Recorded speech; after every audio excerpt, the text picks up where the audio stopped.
నమస్కారం. ప్రేక్షకులందరికీ శుభోదయం.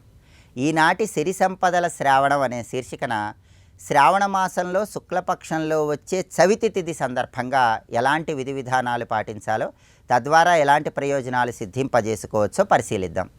శ్రావణ మాసంలో శుక్లపక్షంలో వచ్చే చవితి తిథిని నాగ చతుర్థి అనే పేరుతో పిలుస్తారు.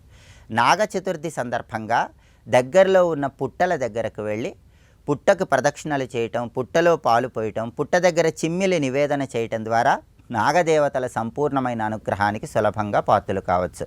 అలాగే ఈరోజు పుట్ట దగ్గరకు వెళ్ళి పుట్ట చుట్టూ ప్రదక్షిణలు చేసేటప్పుడు ధర్మశాస్త్ర గ్రంథాలలో చెప్పబడిన ఒక ప్రత్యేకమైన శ్లోకం చదువుకోవాలి. ఆ శ్లోకం ఏంటంటే, పాహి పాహి సర్పరూప నాగదేవ దయామయ సత్సంతాన సంపత్తిం దేహిమే శంకర ప్రియ అనంతాది మహానాగరూప వరదాయచ తుభ్యం నమామి భుజగేంద్ర సౌభాగ్యం దేహిమే సదా. ధర్మశాస్త్ర గ్రంథాల్లో చెప్పబడిన శక్తివంతమైన ఈ శ్లోకాన్ని చదువుకుంటూ పుట్టల చుట్టూ ప్రదక్షిణ చేయాలి. ఈ శ్లోకంలో ఉన్న అర్థం ఏంటంటే, పాహి పాహి సర్పరూప నాగదేవ దయామయ సత్సంతాన సంపత్తిం దేహిమే శంకరప్రియ.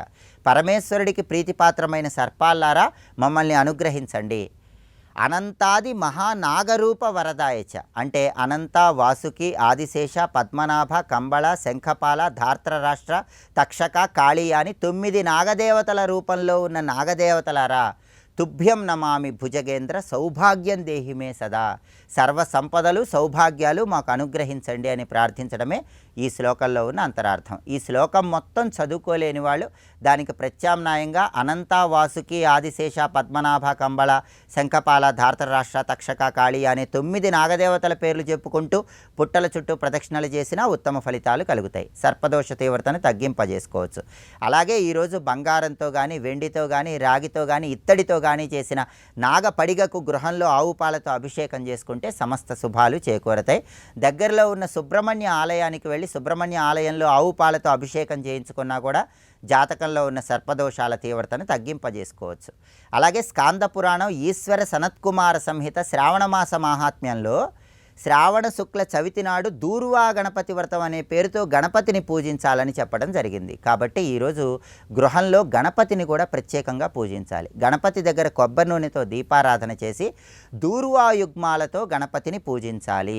అంటే గరికపోచల జంట గణపతికి సమర్పిస్తూ గణపతిని పూజించాలి. అలాగే గణపతిని పూజించేటప్పుడు స్కాంద పురాణం ప్రకారం ఈరోజు జిల్లేడు పూలతో పూజిస్తే గణపతి సంపూర్ణమైన అనుగ్రహం కలుగుతుంది. అలాగే గణపతి పూజ పూర్తయిపోయిన తర్వాత గణపతికి మోదకాలు నైవేద్యంగా సమర్పించాలి. దూర్వా గణపతి వ్రతం సందర్భంగా గణపతికి మోదకాలు నివేదన చేసి వాటిని ప్రసాదంగా స్వీకరిస్తే సమస్త శుభాలు చేకూరతాయి. శ్రావణ శుక్ల చవితి, నాగ చతుర్థి, దూర్వా గణపతి వ్రతం సందర్భంగా ఈ విధి విధానాలు పాటించండి. సమస్త శుభాలను సిద్ధింపజేసుకోండి. అలాగే రేపు శ్రావణ శుక్ల పంచమి, దీన్ని నాగపంచమి, గరుడ పంచమి అనే పేర్లతో పిలుస్తారు. నాగపంచమి, గరుడ పంచమి సందర్భంగా ఎలాంటి విధి విధానాలు పాటించాలో, శ్రావణ మాసంలో వచ్చే మంగళవారం సందర్భంగా మంగళగౌరీదేవి అనుగ్రహం కలగటానికి ఎలాంటి ముఖ్యమైన విధి విధానాలు పాటించాలో రేపటి సిరి సంపదల శ్రావణం అనే శీర్షికన పరిశీలిద్దాం. నమస్కారం.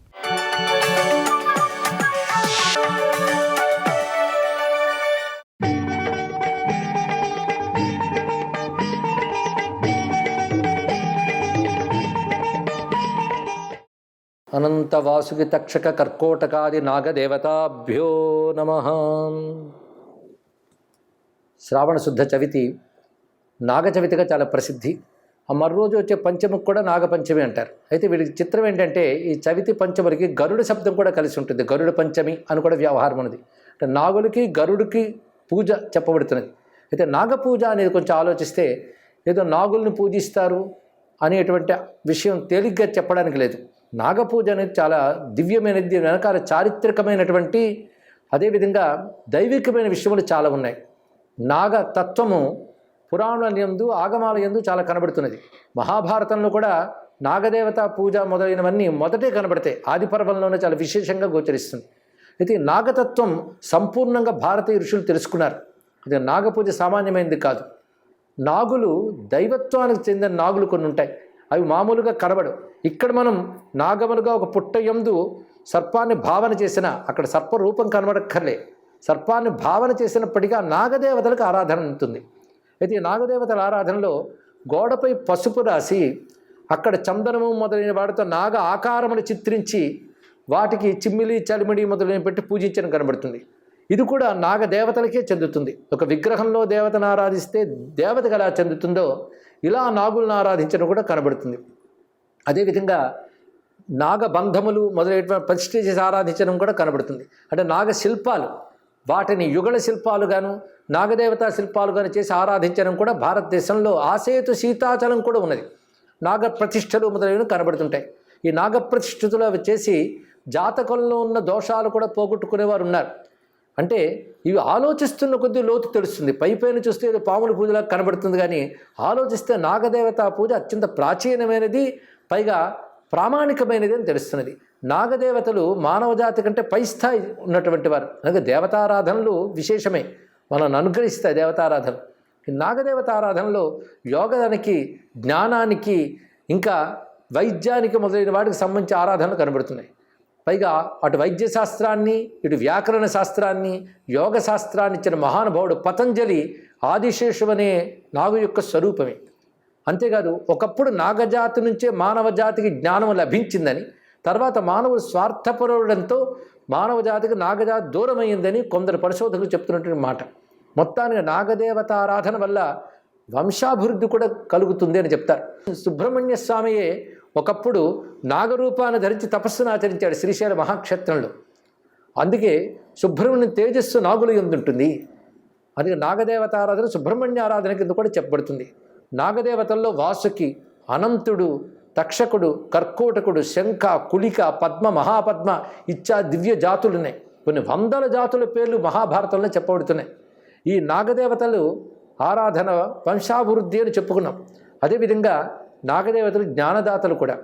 ఈ నాగదేవతల యొక్క ప్రశస్తి సర్వదేవతలు తెలియజేస్తారు. నారాయణుడు కూడా నాగుల్ని మన్నించాడు. పైగా నారాయణుడి దగ్గర విశేషం ఏంటంటే అటు నాగులు నారాయణను ఆశ్రయించుకుంటే అనంత శయనుడు కదా ఆయన, ఆదిశేష పర్యంకంపై ఉంటాడు. పక్కన గరుత్మంతుడు కూడా ఉంటాడు. సాధారణ గరుత్మంతునికి నాగులకి పడవంటాం, కానీ నారాయణ దగ్గర రెండూ కలిసే ఉంటాయి. అంటే నారాయణ తత్వం అలాంటిది. పరస్పర వైరం ఉన్నవి కూడా ప్రేమగా అక్కడ కలిసి ఉంటాయి. అలాగే సర్పాలను ఆదరించిన వాళ్ళలో పరమేశ్వరుడు ఉన్నాడు. పరమేశ్వరుని కొలుచుకుంటాడు సర్పజాతులు. దీనికి సంబంధించి పురాణాలు అద్భుతమైన గాథలు ఉన్నాయి. నాగులు శివారాధన చేస్తే శివుడు వాటిని ఆదరించాడు. అప్పుడు అవి ఆభరణములుగా శివుని కొలుచుకుంటున్నాయి. ఏ ఏ స్థానములందు ఏ ఏ నాగజాతి శివునికి ఆభరణముగా ఉన్నదో పురాణం ఎందుకు చెప్పబడుతున్నాయి. అంటే నాగులన్నీ ఒకటి కావు. ఒక్కొక్క సర్పానికి ఒక్కొక్క ప్రత్యేకత ఉంటుంది. వర్ణముల్లో తేడా ఉంటుంది, వాటి ఫణముల్లో తేడా ఉంటుంది, ఫణాల మీద ఉన్న మణుల్లో కూడా భేదములు ఉంటాయి. అన్ని రకాల నాగజాతులు ఉన్నాయి. అనంత, వాసుకి, తక్షక అంటే పాముల పేర్లు కాదు, నాగజాతుల పేర్లు ఇన్ని ఉంటాయి. అలాగే గరుత్మంతుడు అనగానే ఆయన విష్ణువంశ స్వరూపుడే, ఆయనకి నమస్కారం చేసుకోవాలి. విష్ణువాహనముగా మనకు తెలుసు. అయితే గరుత్మంతుడు వినతాదేవి యొక్క పుత్రుడు. సర్పములు కద్రువ యొక్క సంతానం. అయితే ఈ కద్రువ వినతుల వృత్తాంత పురాణములు ఉన్నది. కద్రువ ఒక వంచన చేసి వినతుని దాసిగా మార్చుకుంది. ఆ మాతృదాస్యం నుంచి విముక్తి చెందించాలని వినతాపుత్రుడైన గరుత్మంతుడు పూనుకొని అమృతాన్ని తీసుకువచ్చాడు కద్రువ మాట మేరకు. అది గొప్ప విశేషం. అయితే అమృతం సర్పాలకు దక్కకుండా దేవతలు ఒక ప్రణాళిక వేసి, అది వేరే విషయం. కానీ మాతృదాస్య విముక్తి కోసం వినతాసురుడైన గరుత్మంతుడు అద్భుతమైన కృత్యం చేశాడు. అది చూసి మెచ్చుకునే నారాయణుడు తనకు వాహనంగా తీసుకున్నాడు. ఇది పురాణం అని చెప్పబడతాయి. అయితే అప్పటి నుంచి గరుత్మంతుడు మాతృదాస్య విముక్తి చేయించడమే కాకుండా ఈ దాస్యానికి కారణమైనటువంటి కద్రువుకు బాధ కలిగించాలని తత్సంతానమైన సర్పాన్ని బాధిస్తున్నాడు. కానీ సర్పములు పరమేశ్వరుని ఆరాధన చేసి ఆ బాధ నుంచి విముక్తమయ్యాయి. గరుత్మంతుడు కూడా వాటిని బాధించడం మానివేశాడు. అటు గరుత్మంతుడికి ప్రాధాన్యం ఇస్తూ ఇటు నాగులకు ప్రాధాన్యం ఇస్తూ ఆరాధన చేస్తూ ఉన్నాం. గరుడ జాతి కూడా ఉన్నది. గరుత్మంతుడు ప్రధాన దేవత అయినప్పటికీ అనేక రకాల గరుడ జాతులు ఉన్నాయి.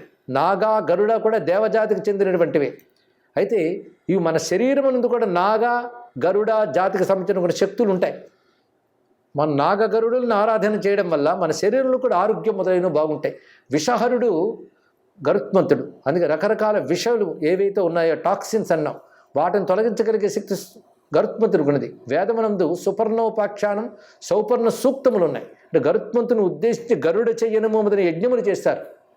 అలాంటిది యజ్ఞములు మనం చేయలేకపోయినా గరుత్మంతుని తలంచుకున్న విషబాధలు పోతాయి. రకరకాల ఆహారాల వల్ల కానీ, వాయువుల వల్ల కానీ, జలాల వల్ల కానీ విషాలు శరీరాన్ని బాధిస్తే గరుత్మంతుని ఆరాధన వల్ల తొలగిపోతాయి. అది ముఖ్యమైనది. అలాగే సర్పజాతి ఆరాధన వల్ల, నాగ ఆరాధన వల్ల అనేక రకములైనటువంటి దోషములు పోతాయి. ముఖ్యంగా వంశవృద్ధికి అవరోధముగా దోషములు తొలగించే శక్తి నాగ ఆరాధన ఉంది. అదేవిధంగా మనలో కుండలిని శక్తి రూపంగా నాగదేవత ఉన్నది అని పురాణములు చెప్తున్నాయి. కనుక మనలో ప్రాణశక్తులన్నీ కూడా నాగములే. అదేవిధంగా గరుత్మంతుని కూడా ముఖ్య ప్రాణస్వరూపంగా చెప్తారు. ఇది మన లోపల ఉన్నటువంటి ఆ వాయుస్వరూపమైనటువంటి దేవతల్నే నాగ, గరుడ అనే పేర్లతో ఆరాధనిస్తున్నాం. కానీ యోగపరంగా కూడా నాగజాతికి చాలా ప్రాధాన్యం ఉన్నది, దేవతాపరంగా ప్రాధాన్యం ఉన్నది. ఇవన్నీ తెలిసి వివిధ విధమైన ఆరాధన పద్ధతులు వివిధ ప్రాంతాల్లో ఏర్పాటు చేశారు. ఒక్కొక్క ప్రాంతంలో ఒక్కొక్క విధంగా ఈ శ్రావణ చవితి, పంచమి రెండు నిర్వహిస్తారు. అలాంటి నాగదేవతల్లో ఒక్కొక్కరికి ఒక్కొక్క విశేషం. అనంతుడు, ఆయన ఆదిశేషం అంటాం. ఇక రెండు వాసుకి యొక్క ప్రాధాన్యం మనకు పురాణాల్లో చాలా కనబడుతుంది. వాసుకి యందు సుబ్రహ్మణ్య తేజస్సు ప్రవేశించింది. ఆయన ఆ తేజస్సుతో తపస్సు చేశాడు అనే ఒక కథ మనకు పురాణం ముందు కనబడుతున్నది. కానీ వాసుకి నామం స్మరిస్తేనే ధన్యులమవుతాం. అందుకు ఈ సర్పజాతుల యొక్క నామములు అనేక రకాల దోషాలను తొలగిస్తాయి. ఈ నాగములు ధరించిన శివస్మరణ మళ్ళీ సౌభాగ్యాన్ని ప్రసాదిస్తుంది అంటారు. అనంత వాసుకి తక్షక కర్కోటక శంఖ కులిక పద్మ మహాపద్మేత్యష్ట మహానాగకుల భూషణాయ అని శివనామంలో ఒకటి చెప్పబడుతున్నది. అలాగే ధార్తరాష్ట్ర, ధనంజయ, శంఖపాల మొదలైన నామాలతో కూడా అనేక రకాల సర్పములు ఉన్నాయి. ఇన్ని విధములైన నాగజాతుల్ని, నాగదేవతల్ని అర్థం చేసుకుని వారి నామాలు తెలుసుకుంటూ ఋషులు మనకి ఆరాధించే పద్ధతులు చెప్పారు. వారిని స్మరించి ఈరోజు నాగదేవత ఆరాధన చేసుకుంటే అనేక రకాల దోషములు, అది జాతక సంబంధమైన దోషములు కూడా తొలగించే శక్తి ఉంటుంది. అటువంటి నాగజాతి, గరుడ జాతి మనం రక్షించాలని ప్రార్థిస్తూ స్వస్తి.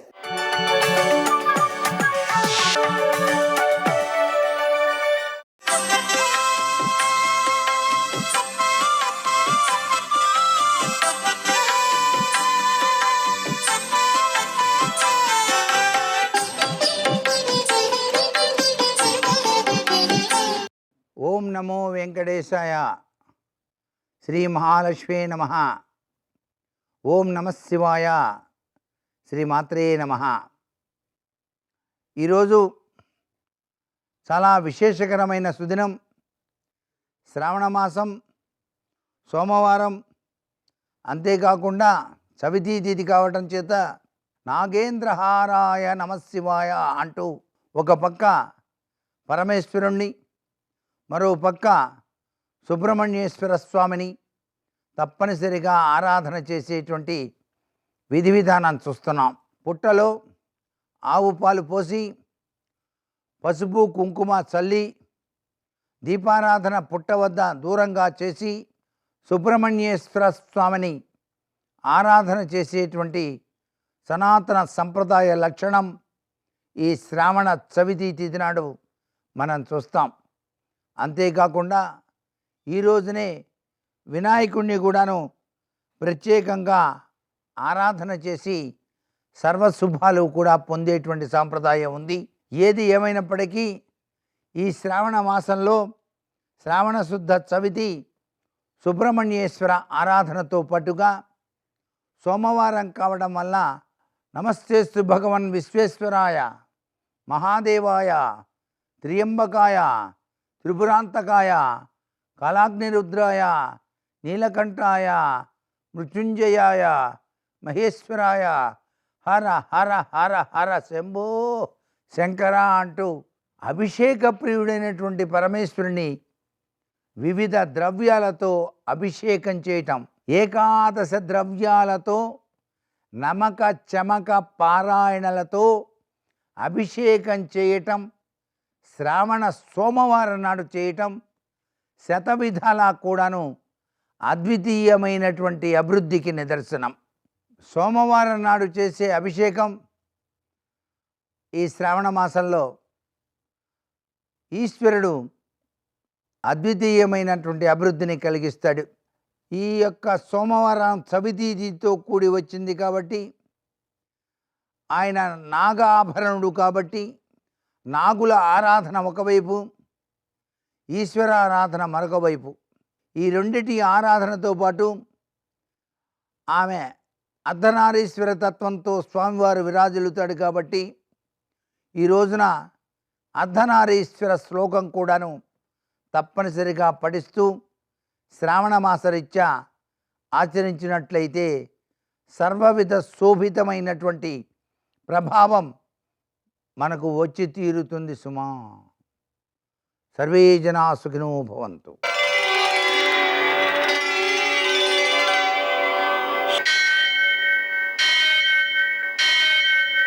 సహస్రశీరుషం దేవం విశ్వాక్షం విశ్వశంభువం విశ్వం నారాయణం దేవమక్షరం పరమం పదం విశ్వతః పరమాం నిత్యం విశ్వం నారాయణగుం హరిం విశ్వమేవేదం పురుషస్తద్విశ్వముపజీవతి పతిం విశ్వస్యాత్మేశ్వరం శాశ్వతం శివమచ్యుతం నారాయణం మహాజ్ఞేయం విశ్వాత్మానం పరాయణం.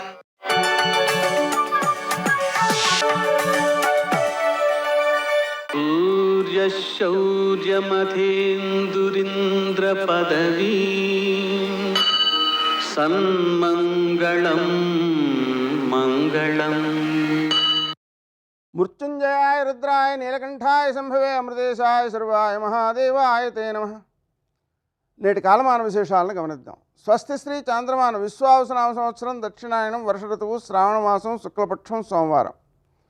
సూర్యోదయం 5:57 సూర్యాస్తమయం 6:47 తిథి చవితి రాత్రి 11:27 వరకు, నక్షత్రం పుబ్బ సాయంకాలం 5:39 వరకు, వర్జం రాత్రి 1:24 నుంచి 3:08 వరకు, దుర్ముహూర్తం మధ్యాహ్నం 12:45 నుంచి 1:39 వరకు, మరల మధ్యాహ్నం 3:22 నుంచి 4:14 వరకు, అమృతకాలం ఉదయం 10:56 నుంచి మధ్యాహ్నం 12:37 వరకు, రాహుకాలం సోమవారం కాబట్టి ఉదయం 7:30 నుంచి 9 గంటల వరకు, అష్టకవర్గరీత్యా శుభప్రదమైన సమయం ఉదయం 11 గంటలకి. నేటి విశేషం సోమవారం. శ్రావణ మాసంలో సోమవారానికి ఒక ప్రత్యేకత ఉంది. సోమవారం రోజున శివనక్త వ్రతం ప్రారంభిస్తారు. అంటే రాత్రి వరకు ఉపవాసం ఉండి రాత్రి శివారాధన చేసుకోవడం. దీనివలన విశేషమైన సత్ఫలితాలు ఉంటాయి. అలాగే నాగుల చవితి కూడా ఇది నాగ చతుర్థి అంటారు. దానివలన నాగస్వరూపంలో మనం పూజ చేయడం సుబ్రహ్మణ్య స్వామికి. తర్వాత దూర్వా గణపతి వ్రతం కూడా అంటారు. అంటే దూర్వలతో గణపతిని పూజ చేయడం ద్వారా మనకు స్థిరాస్తి చిక్కులన్నీ తొలగిపోతుంటాయి, అన్ని విఘ్నాలు తొలగుతాయి. ఈరోజు ప్రదోషం కూడా ఉంది కాబట్టి శివనక్తం సందర్భంగా ప్రదోషం కాబట్టి సాయంకాలం ప్రదోష వేళ ఆ శంకరుని ఆరాధించుకోవడం ఉత్తమ ఫలితాలను అందజేస్తుంది. అలా పూజించుకోవడానికి అవకాశం లేనివారు కూడా అరుణాచల శివ అరుణాచల శివ అరుణాచల శివ అరుణ శివ రుణహర భవహర అరుణ శివ అంటూ ఆ అరుణాచల శివుణ్ణి స్మరించుకోవడం ద్వారా కర్మ బంధాలు నశిస్తాయి. నేటి ఆణిముత్యాలు.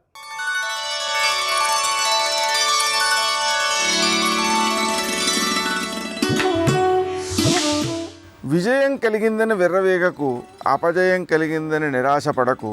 విజయమే అంతం కాదు, అపజయం తుదిమెట్టు కాదు.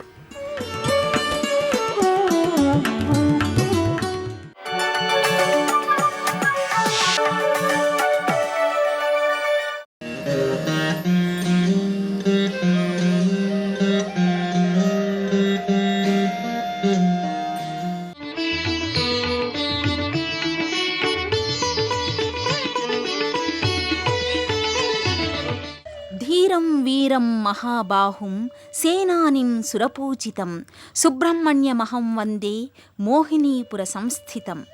నదీ తీరాలు నాగరికతలకు నిలయాలు, ఆధ్యాత్మిక శోభకు ఆలవాలాలు, ఘన సంస్కృతి సంప్రదాయాలకు నెలవులు.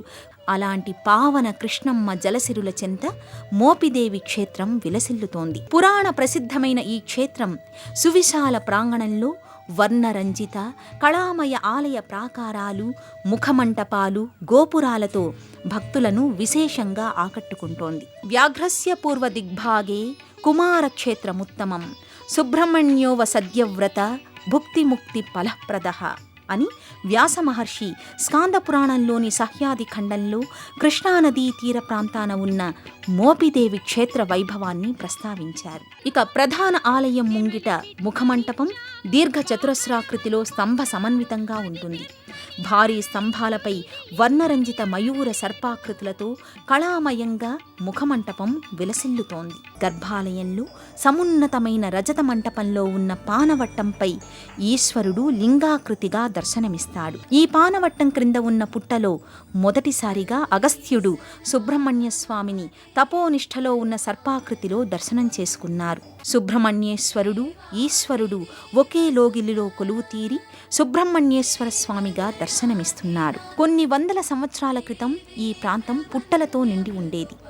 దేవతాదిగణం చేత పూజలందుకున్న సుబ్రహ్మణ్యేశ్వర లింగాకృతి కొన్నాళ్లపాటు కాలగర్భంలో కలిసిపోయింది. ఆ తరుణంలో శివభక్తుడైన ఈ ప్రాంత నివాసి వీరారపు పర్వతాలు స్వప్నంలో స్వామి సాకారమై తన ఉనికిని తెలియచేశాడంటారు. కుండల్ని తయారు చేసే వృత్తిలో ఉన్న పర్వతాలు తన కుటుంబ సభ్యులకు సాటివారికి స్వప్న వృత్తాంతాన్ని తెలియచేశారు. ఓ పుట్టను త్రవ్వి చూడగా దివ్య తేజోలింగం సాక్షాత్కారమయ్యింది. ఆ పుట్టను యథాతథంగా ఉంచి ఆ పుట్టపైనే సుబ్రహ్మణ్యేశ్వర స్వామి లింగానికి ప్రతిష్ఠాపన నిర్వహించారు. ఇప్పుడు మనం నేత్రపర్వంగా వీక్షిస్తున్న ఆ అపురూపమైన సుబ్రహ్మణ్యేశ్వర లింగాకృతి ఇదే. హే స్వామినాథ కరుణాకర దీనబంధు శ్రీ పార్వతీ సుముఖ పంకజ పద్మబంధు శ్రీశాతి దేవగణ పూజిత పాద పద్మ వల్లీసనాథ మమదేహి కరావలంబం అంటూ భక్తులు పరిపరి విధాలుగా సుబ్రహ్మణ్యేశ్వర స్వామిని కీర్తిస్తారు. భక్తులు తమ మొక్కుబడులను వివిధ రూపాలలో చెల్లిస్తూ తమ భక్తి ప్రపత్తుల్ని చాటుకుంటారు. ముఖ్యంగా ఈ ఆలయంలో చిన్నారులకు చెవిపోగులు కుట్టిస్తారు, తలనీలాలు సమర్పిస్తారు, పుట్టలో పాలు పోస్తారు, స్వామికి ప్రియమైన పాల పొంగలిని నివేదన చేస్తారు. అన్నప్రాసన, అక్షరాభ్యాసం వంటి వేడుకల కోసం ఈ సన్నిధికి భక్తులు తరలివస్తుంటారు. చీర మొక్కుబడి, ఉయ్యాల ఊపు వంటి మొక్కులు తీర్చుకుంటారు. సంతానార్థులు, వివాహం కాని యువతీ యువకులు, నాగదోషం ఉన్నవారు, కుజదోషం ఉన్నవారు ఈ క్షేత్రానికి విచ్చేసి స్వామిని నియమనిష్టలతో దర్శించుకుని ప్రత్యేక పూజలను నిర్వహించుకుంటారు. ఈ క్షేత్రంలో రాహు, కేతు, గ్రహదోషాల పూజ, కాలసర్పదోష పూజల్ని ప్రత్యేకంగా నిర్వహిస్తారు. శ్రీ సుబ్రహ్మణ్యేశ్వర స్వామి వారికి కుడివైపున వల్లీదేవి సన్నిధి నెలకొని ఉంటుంది. ఎడమవైపున దేవసేన ప్రత్యేక మందిరంలో దర్శనమిస్తుంది. ఇరు దేవేరులు సంపూర్ణ అలంకారాలతో వివిధ ఆభరణ పుష్పమాలికల శోభితంగా దర్శనమిస్తారు. శ్రీ స్వామివారికి ప్రతినిత్యం అభిషేకాలతో పాటు పర్వదినాలలో మహన్యాసపూర్వక రుద్రాభిషేకం, మహన్యాసపూర్వక వారాభిషేకాన్ని నిర్వహిస్తారు. భక్తులు తమ మొక్కుబడులను అనుసరించి శాంతి కళ్యాణాన్ని జరిపిస్తారు. కార్తీక దీపారాధనం, ఆరుద్రోత్సవం, నాగుల చవితి, నాగపంచమిలకు విశేష అర్చనలు కొనసాగుతాయి. అనంతరం రథోత్సవం, వసంతోత్సవాలు ఘనంగా జరుగుతాయి. దక్షిణ భారతదేశంలోని అనేక ప్రఖ్యాత షణ్ముఖ దేవాలయాల సరసన మోపిదేవి శ్రీ సుబ్రహ్మణ్యేశ్వర స్వామి క్షేత్రం కూడా నిలుస్తోంది. ఈ క్షేత్ర దర్శనం భక్తులకు సకల అభీష్టకారకం.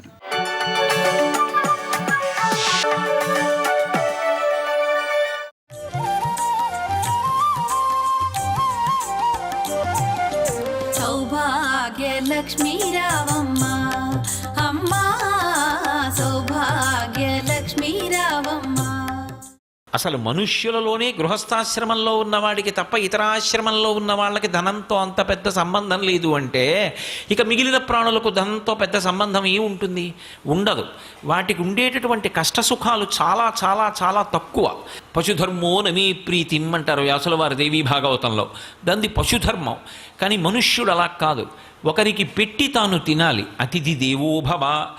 గృహస్థాశ్రమంలోకి వెడుతున్నప్పుడే స్నాతకంలో చెప్తాడు గురువుగారు, నువ్వు గృహస్థాశ్రమంలోకి వెడుతున్నావు, మాతృదేవోభవ, పితృదేవోభవ, ఆచార్య దేవోభవ, అతిథి దేవోభవ అంటాడు. అతిథి ఈశ్వర స్వరూపం కాబట్టి అతిథికి పెట్టి తినాలి. అంటే గృహస్థుకి డబ్బు కావాలా వద్దా?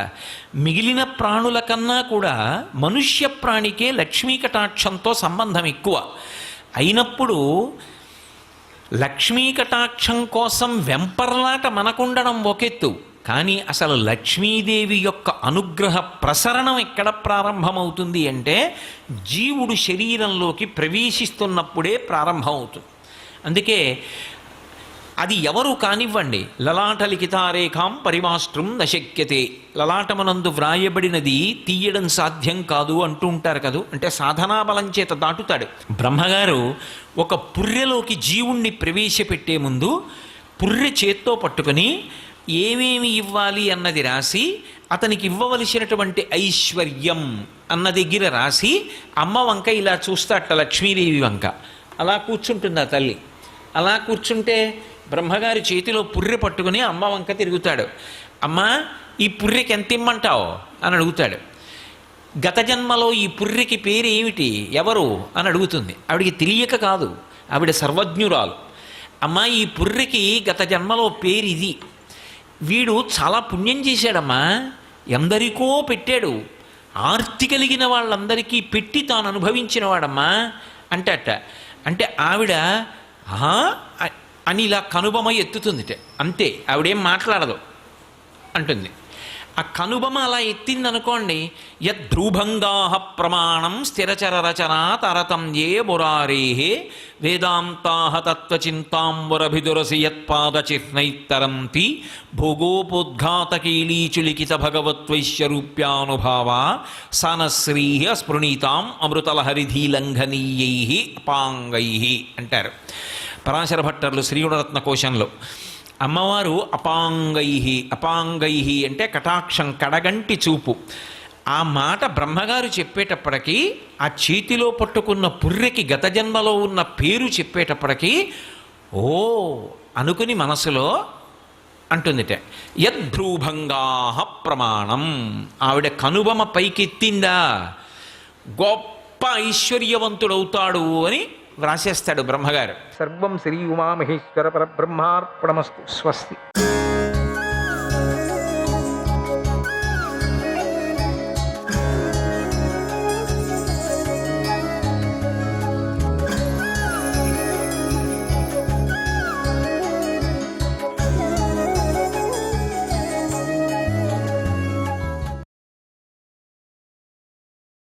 కొంచెం విశ్రాంతి దొరికితే చాలరా అనుకున్నాడు ఇంద్రుడు. శ్రీకృష్ణుడు మాత్రం తన సోదరుడైన సాత్వికతోనూ పుత్రుడైన ప్రద్యుమ్నుడితోనూ వాహనమైన గరుత్మంతుడితోనూ కలిసి పారియాత్ర పర్వతం మీదే ఆ రాత్రిని గడిపేశారు. ఆ పారియాత్ర పర్వత దేవుడు కూడా శ్రీకృష్ణుడు తన మీద నివసించినందుకు సంతోషించి ఆ ప్రదేశాన్ని అంతటిని శ్రీకృష్ణ నివాసానికి అనుకూలంగా మార్చేశాడు. పారియాత్ర పర్వతరాజు చేస్తున్న ఈ సేవలను గమనించినటువంటి శ్రీకృష్ణుడు సంతోషించి, ఓ పారియాత్ర పర్వతరాజా, నువ్వు హిమాలయ పర్వతమంత పవిత్రంగా మారిపో, నువ్వు ఇతోధికంగా వృద్ధి చెందు, నువ్వు వృద్ధి చెందుతున్న కొద్దీ నేను సంతోషిస్తాను అని వరం ఇచ్చి ఆ రాత్రికి అక్కడే విశ్రమించాడు. తెల్లవారి లేచేసరికి స్నానానికి నీళ్లు లేవు.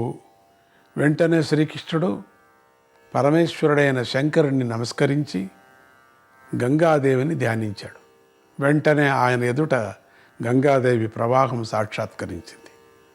శ్రీకృష్ణుడు ఆ గంగా ప్రవాహానికి పూజ చేసి స్నానం చేసి దగ్గరలో ఉన్న మారేడు చెట్ల దళాలను తనే కోసుకొని తెచ్చుకొని ఆ గంగా జలంలో బిల్వ దళాలను నిలిపి ఆ దళాల మీదకు రుద్రదేవుణ్ణి ఆవాహనం చేసేసరికి పార్వతీదేవితోనూ ప్రమథ గణాలతోనూ కలిసి శంకరుడు అక్కడ ప్రత్యక్షంగా నిలిచాడు.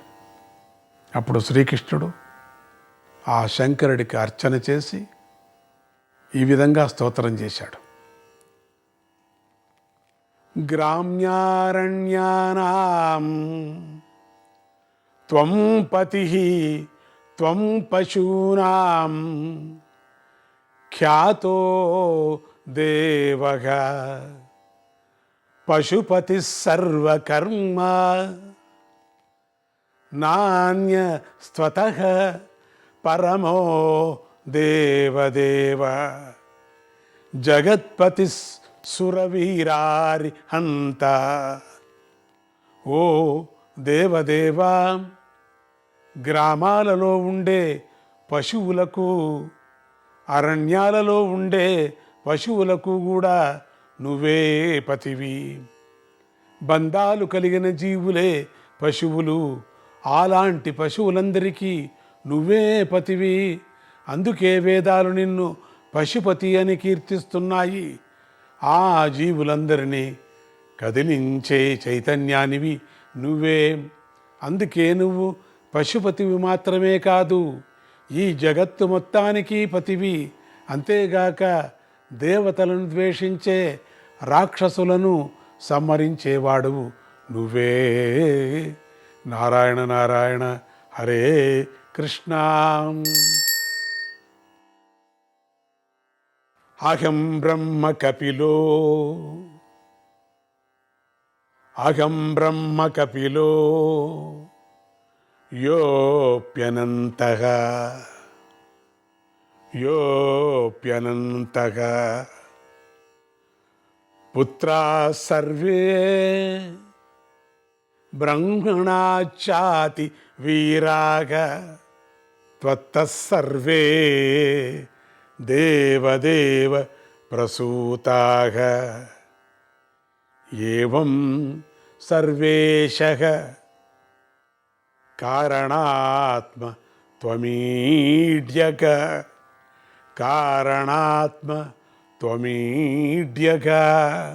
దేవదేవా, నేను బ్రహ్మదేవుడు, కపిలుడు, అనంతుడు, బ్రహ్మపుత్రులైన సనక సనందాదులు, ఇతర దేవతావీరులు అందరూ కూడా నీ నుండి పుట్టినవారే.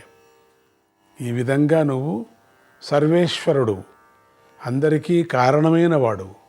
అందుకే స్తుతించదగిన వాడు నీవు ఒక్కడవే అని ఈ విధంగా శ్రీకృష్ణుడు వేదమంత్రాల్లోని పదాలనే శ్లోకాలుగా కూర్చి 13 శ్లోకాల్లో అద్భుతమైన స్తోత్రం చేశాడు.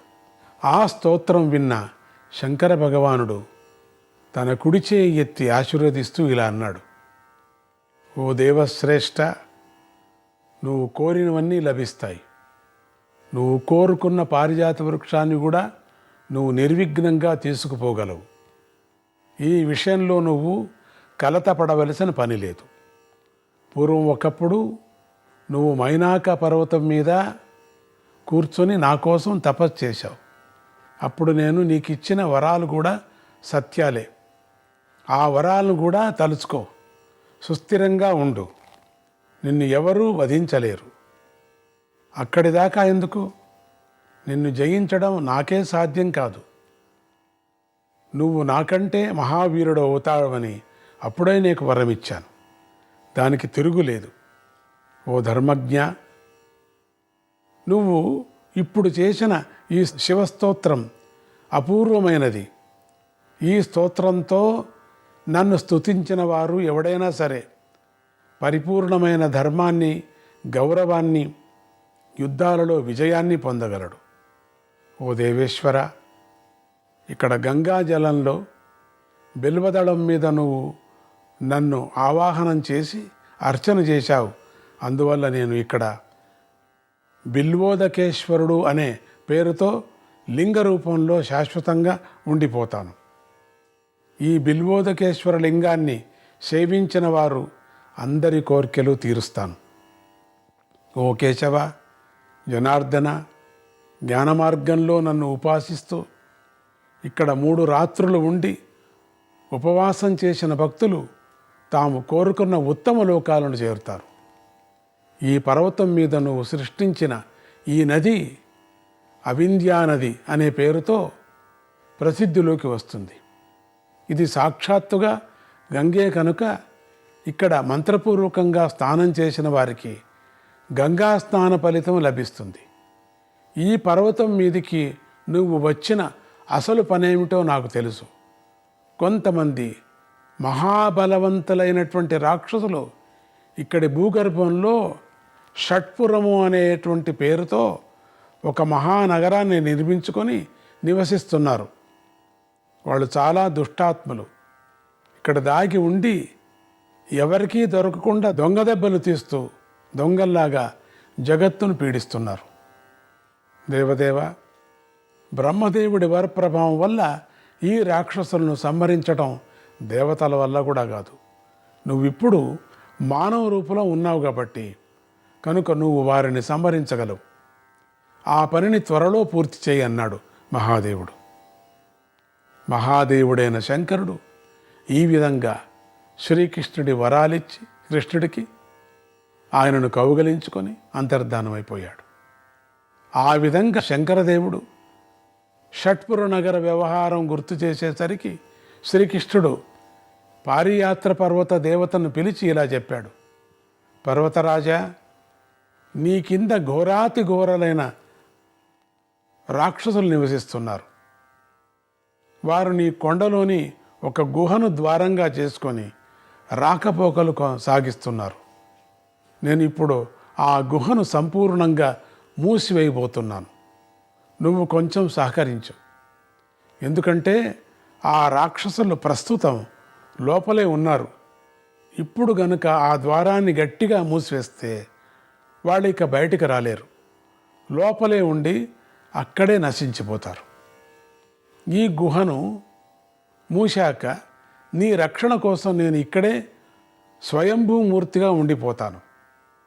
కష్టపడి ఇక్కడి దాకా పైకెక్కి నా స్వయంభూమూర్తిని దర్శించిన వారికి 1000 గోవుల దానాన్ని చేసిన ఫలితం లభిస్తుంది.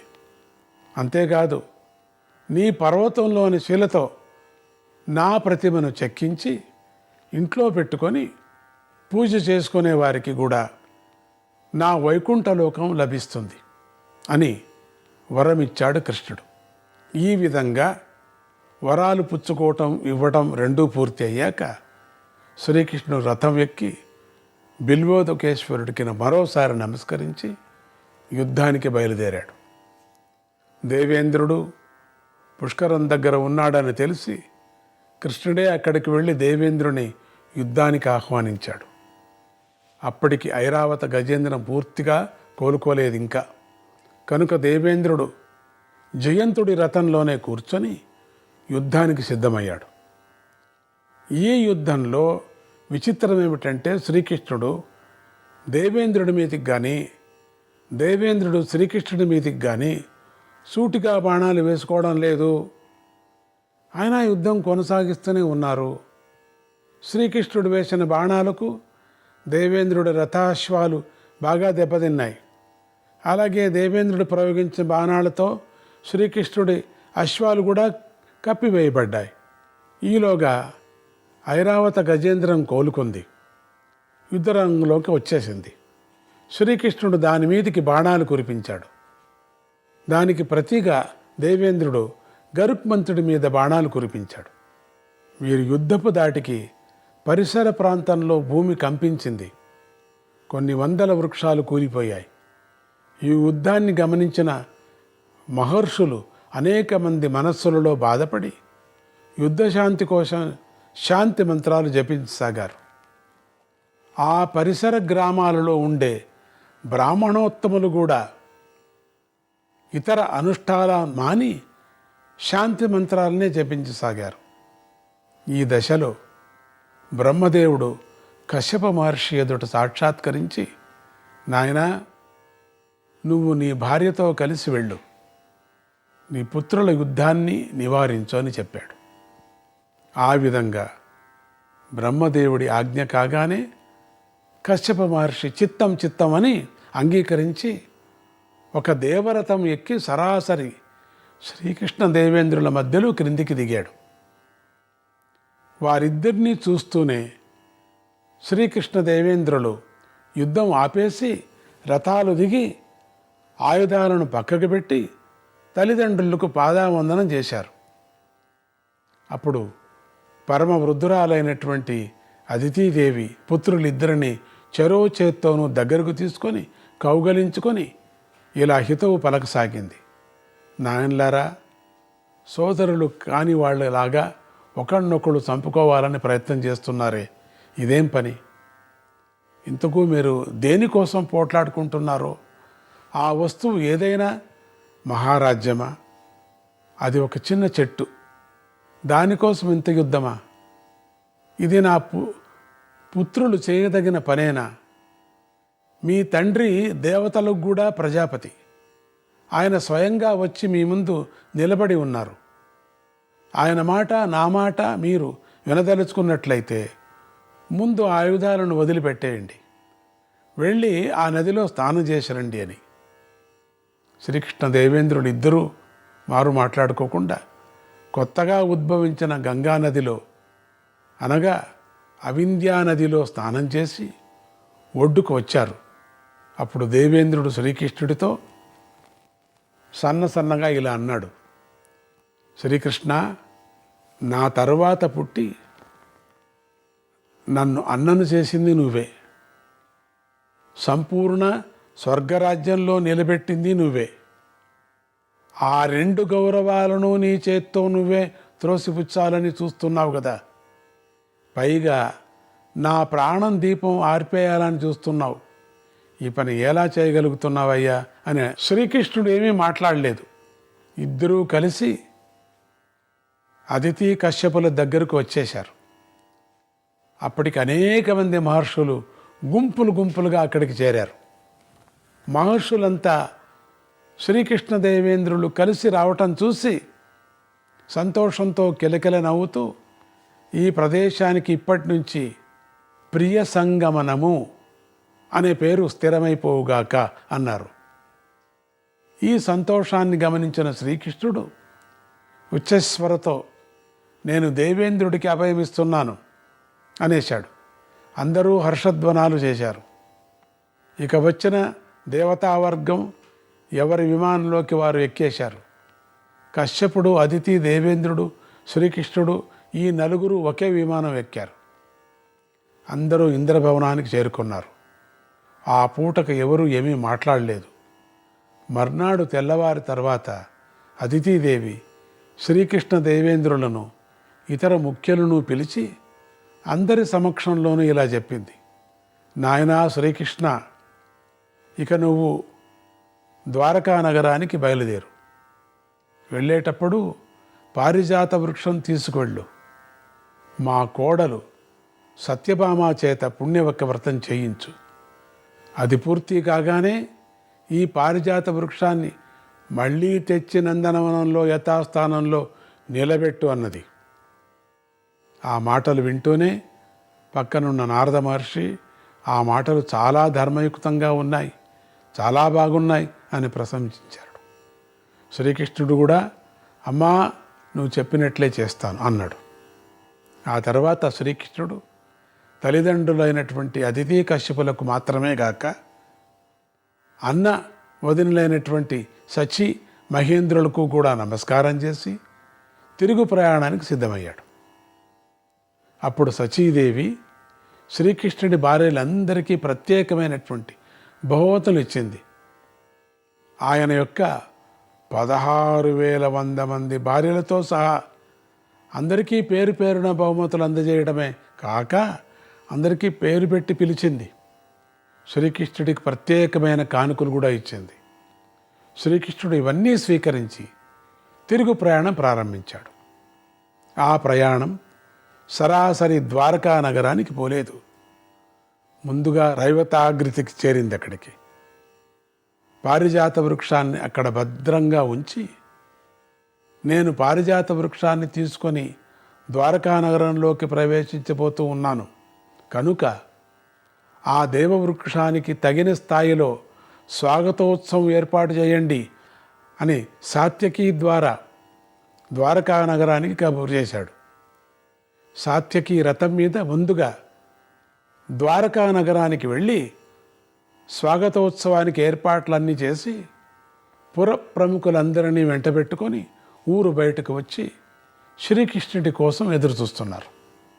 ఇంతలో గరుక్మంతుడి మీద పారిజాత వృక్షాన్ని పెట్టుకొని ప్రద్యుమ్నుడు అతడికి వెనకాలే స్వీయ రథం మీద శ్రీకృష్ణుడు అక్కడికి చేరారు. నారాయణ నారాయణ హరే కృష్ణ.